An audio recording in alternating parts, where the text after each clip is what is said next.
Depuis le 30 novembre, premier dimanche de l'Avent, lumière était faite sur le chemin des Pioches à Montbazin, éclairant la Vierge Immaculée au pied de la croix, bénie en hommage à André Trouche et à Victorin Galabert le Vénérable. Tenez vos lampes allumées, vous ne savez ni le jour ni l'heure. En ce 8 décembre de l'an de grâce 2025, fête de l'Immaculée Conception, du ciel est venu un grand oiseau bleu qui, montant vers le causse de l'amour, répandit sur le chemin des Pioches une douce vapeur d'eau de Lourdes, telle une manne céleste, pour apaiser les cœurs meurtris depuis tant de générations. D'aucuns avaient bien cherché à le faire disparaître, mais que nenni, peut-on ensevelir sans conséquence un tel chemin, descendant de l'amour d'Antenègre depuis la nuit des temps? Mais, Quesaco, que vois-je? Le voici, l'oiseau aux grandes ailes bleues, en attente sur le sol. Et qui s'avance d'un pas gaillard dans son harnachement, solide comme le roc dont son grand-père l'avait pétri? Ne voilà-t-il pas que Pierre s'approche à pas énergiques de cet oiseau des temps modernes, prêt à l'envol, tel un condor aux immenses ailes bleues planant dans le ciel? Serait-il tombé petit dans l'eau du Gave? L'eau de Lourdes d'André aurait-elle des pouvoirs magiques?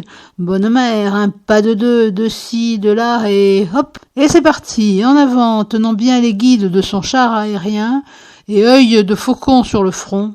Nous voilà partis, sur les traces du chemin des Pioches, de Montbazin en bas et à l'est, jusqu'à Antenègre en haut et à l'ouest. Au loin, aveuglée par le soleil, la mer toujours recommencée, mais aussi la lagune de Thau, sa presqu'île de Ballaruc-les-Bains, derrière les contours de la crique de l'Angle, accueillant les eaux de la Veine. Pas tant celle du dessus, rare, que celle du dessous, mer souterraine forte de ses 200 km², mais invisible. Sous les pieds de notre cavalier du ciel, la plaine Montbazin gigeant poussant, cet impluvium avique, autrefois marécageux, or brun agricole, or bleu des eaux souterraines, cette immense nappe d'eau douce qui tente de corriger l'inversac de la Vise et la salinisation croissante de la lagune. Pourquoi le lac de Gélargues a-t-il aujourd'hui disparu? Terre bénie des dieux, seras-tu sacrifiée au veau d'or, offerte aux appétits voraces de l'aménagement du territoire? Mais voilà que, poursuivant son vol, l'oiseau géant s'oriente maintenant à l'ouest pour remonter les pentes du causse de l'amour en direction des sources secrètes.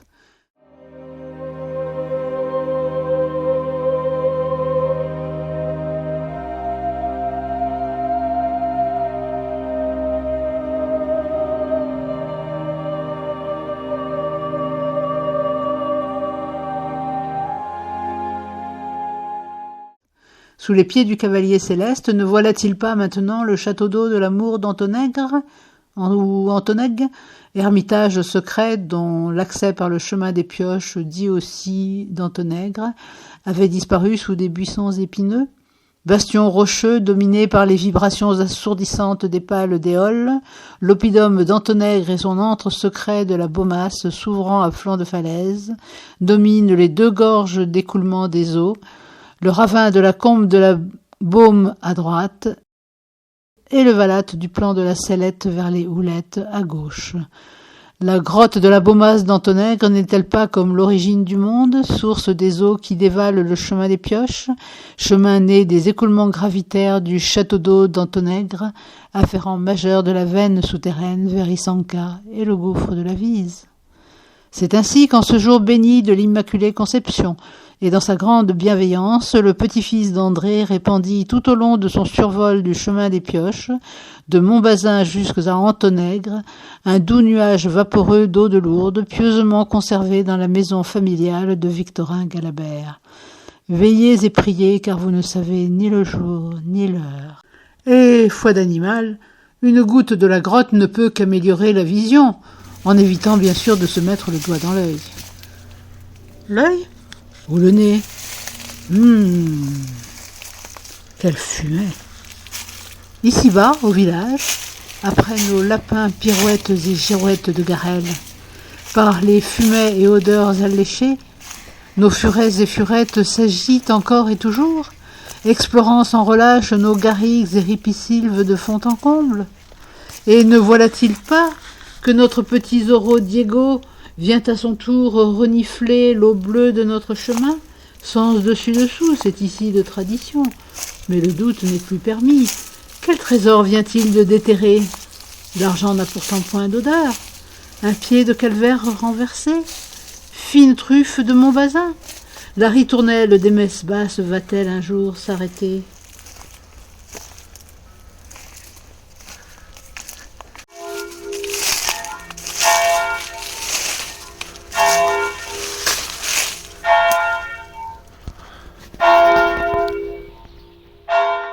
Que d'eau, mais que d'eau dans ce chemin depuis cette donation improbable de 2008.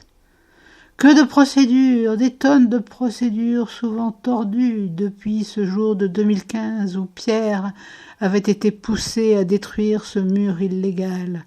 Il n'avait pas vu la queue du diable sous les herbes. Mais contre vents et marées, le chemin des pioches était libéré et il surgissait maintenant de son histoire. Aujourd'hui, n'est-il pas beau, notre chemin, resplendissant sous le soleil entre ces deux hauts murs de pierre? Qui pourrait en nier l'existence? Et, ouvert à la circulation, n'y voit-on pas le shérif? N'est-ce pas Dallas, là-bas? Le shérif, vite le shérif avec son étoile, ses médailles et peut-être son grand colt? Le chemin d'exploitation agricole des pioches. Le chemin des pioches, devenu depuis des siècles et par la force des eaux chemin d'exploitation agricole, est en effet un des plus vieux chemins de France et de Navarre.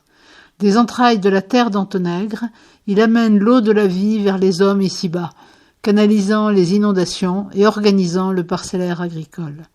Chemin béni des dieux et des hommes en reconnaissance des bienfaits qu'il apportait, chemin de prière parcouru de calvaire en calvaire pour l'érogation. Dès les temps anciens, la grotte de la Baumasse d'Antonègre avait abrité nos ancêtres, et une église autrefois dédiée à saint André en avait sacralisé l'emplacement sur les hauteurs secrètes de l'ouest, veillant sur la chapelle Saint-Pierre de l'oppidum castral de Montbazin.